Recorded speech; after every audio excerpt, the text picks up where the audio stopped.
Hi and welcome back to the channel today.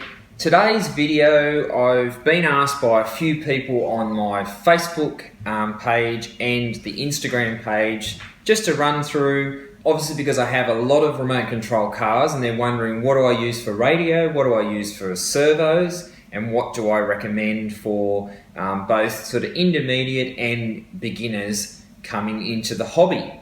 Now, to start off with, before we get too deep into some of this radio gear chat, I just wanted to just remind everybody that I have this fantastic RC car giveaway at the moment, the Tamiya Frog.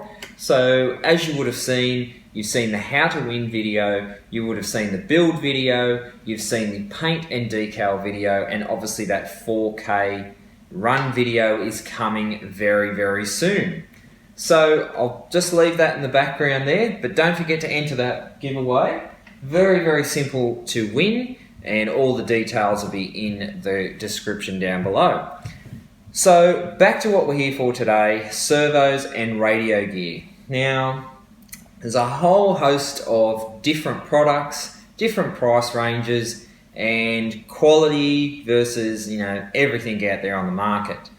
So I just wanted to run through some of the things that I have purchased, what I recommend, what I don't recommend, and then what I will do is tell you what the best package for most people out there will be. Now, I'll start off because if you have seen some of the Frog giveaway series videos, you would have seen that car, I'm giving it away with this Flysky GT2. Now, this is a very nice remote. It's a 2-channel remote.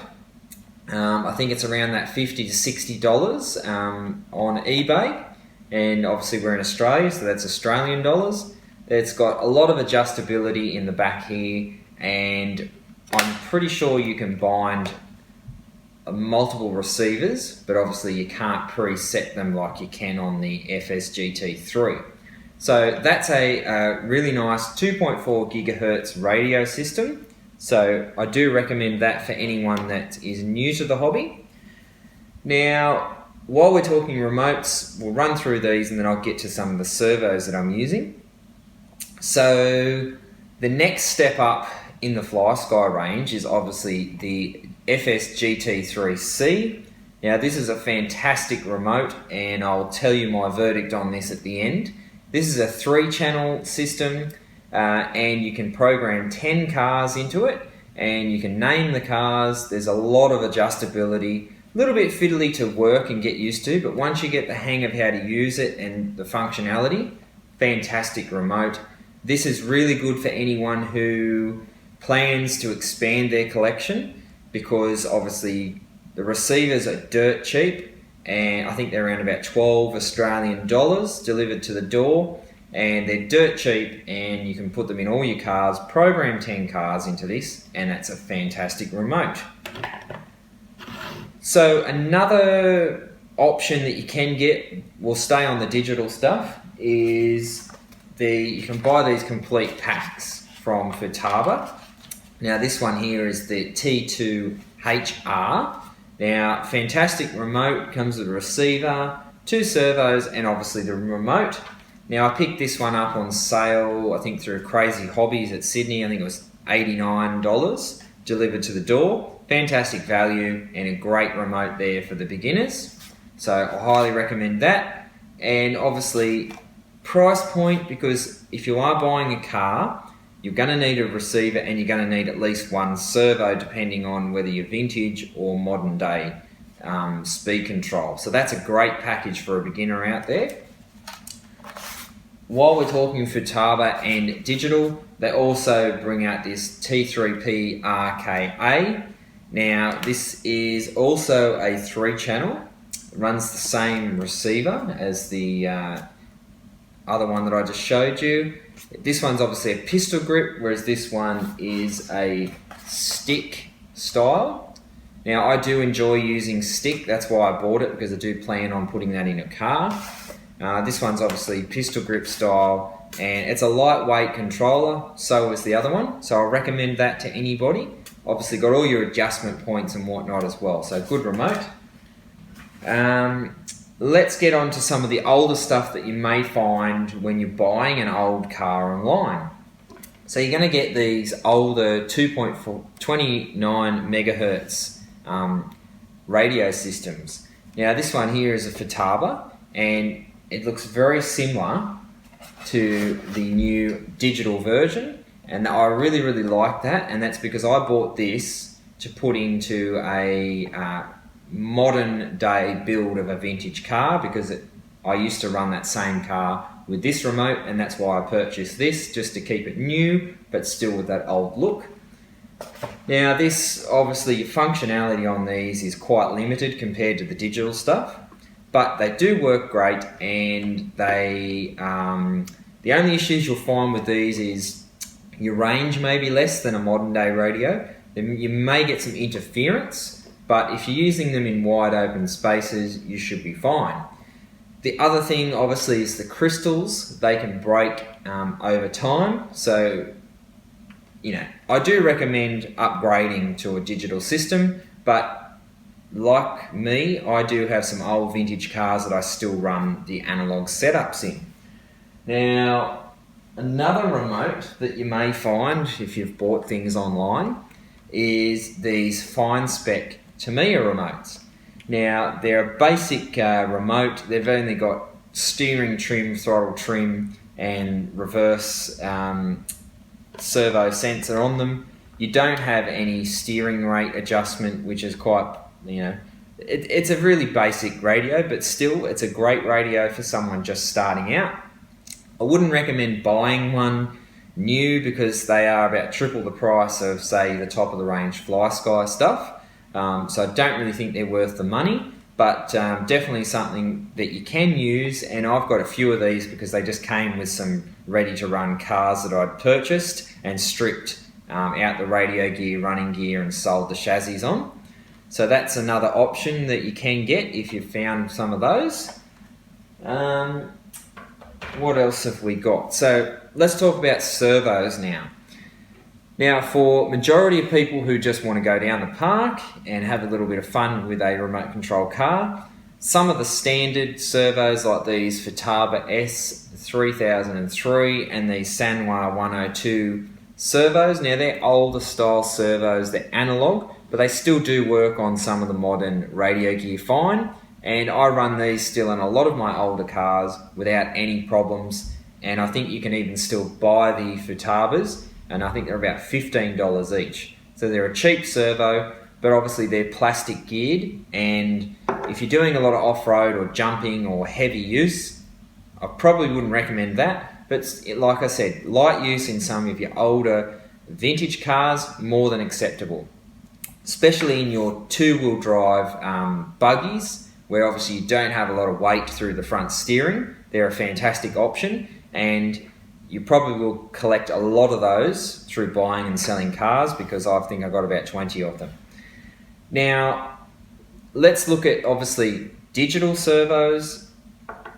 I use a combination of two different servos here, but I've just recently purchased another one to try out. So these Absima S60H sports servos, I run these in majority of my cars just because I found them at the hobby shop. They were $30. I think they were $40 reduced to $30. They were clearing them out, and yeah, digital servo, standard type servo. I think they're a 6 kilo servo, metal geared, fantastic, never had a problem with them. The only issue that I found with this car is in, say, a car like the Big Wig that's known for its poor steering. You'd probably need to step up and get something a bit bigger than a 6 kilo servo.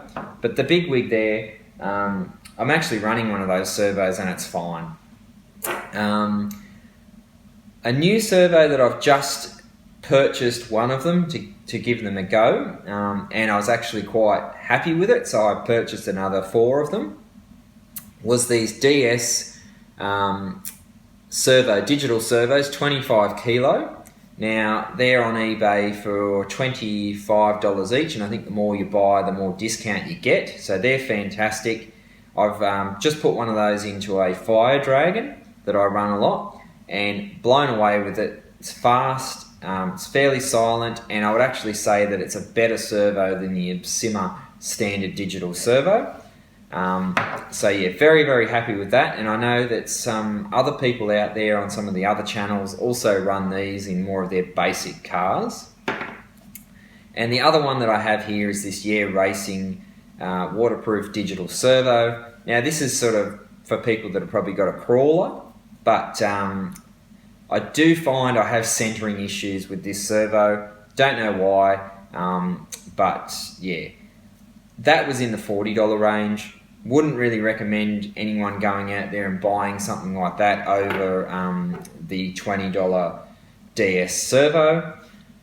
Now, I do have some other expensive servos. If you would have seen my Top Force build, you would have noticed that I put a coreless digital low profile servo in this. It's actually an Absima brand Combat Series, and it is very fast. It's a coreless motor, and yeah, it's a step up, but again, you know, I think it was over $100 for that servo. And would I buy it again? No. To be totally honest, I don't think you need to spend that much money on a servo. So hopefully today's video, just looking at some of the radio gear, has given some of the beginners or new people or returning people like I was in the hobby something to sort of go by, a little bit of reassurance that you don't need to spend a lot of money on either a servo or a remote package, and that some of the older stuff that you may have is fine. Now, with all that being said, what would I recommend as the best remote, receiver and servo package that I have at the moment? I would just say that the Flysky GT3C is exceptional value. Now you can pick these up online with a receiver, the remote, the charge cable, and obviously that LiPo battery, rechargeable battery. I think they're $90 in Australia online, or $99 including postage. Now, they're a fantastic remote, so much functionality. They're quite comfortable in the hand, and as I said, you've got the availability to put 10 cars in here, and the receivers are dirt cheap. Now, you can get online and buy 6 packs of these receivers, and they're just over $10 each. So fantastic remote, and that would be my pick for remotes to anyone out there. And when we're looking at servos, I still think you can't go wrong with the old S3003. I'm yet to break one. I've got some off-road buggies that I race around with 3 mates. We crash, we tumble, run into each other, and that still holds up fine. But if you are looking at going something a little bit more torque, a little bit more, and obviously digital, I reckon that the DS servo is definitely a great value option. And so is that Absima servo, but I don't think that they make them anymore because I haven't seen them back in stock at my hobby shop. They stock the Combat Series, which is kind of like your Servos range. So thanks for watching today. Hopefully some people got something out of today's video, and obviously a little bit of insight into sort of the basic radio gear that you can use and you can buy. And like I said, the Flysky setup is by far takes the cake for me. I've had a lot of people recommend this. I've also then recommended that to new people that have contacted me on Facebook and Instagram, and they've since bought it, and they've contacted me back and said it's amazing. They can program all of their cars, and the functionality is by far awesome. So thanks for watching today. As always, hit like and subscribe. Check out obviously my channel.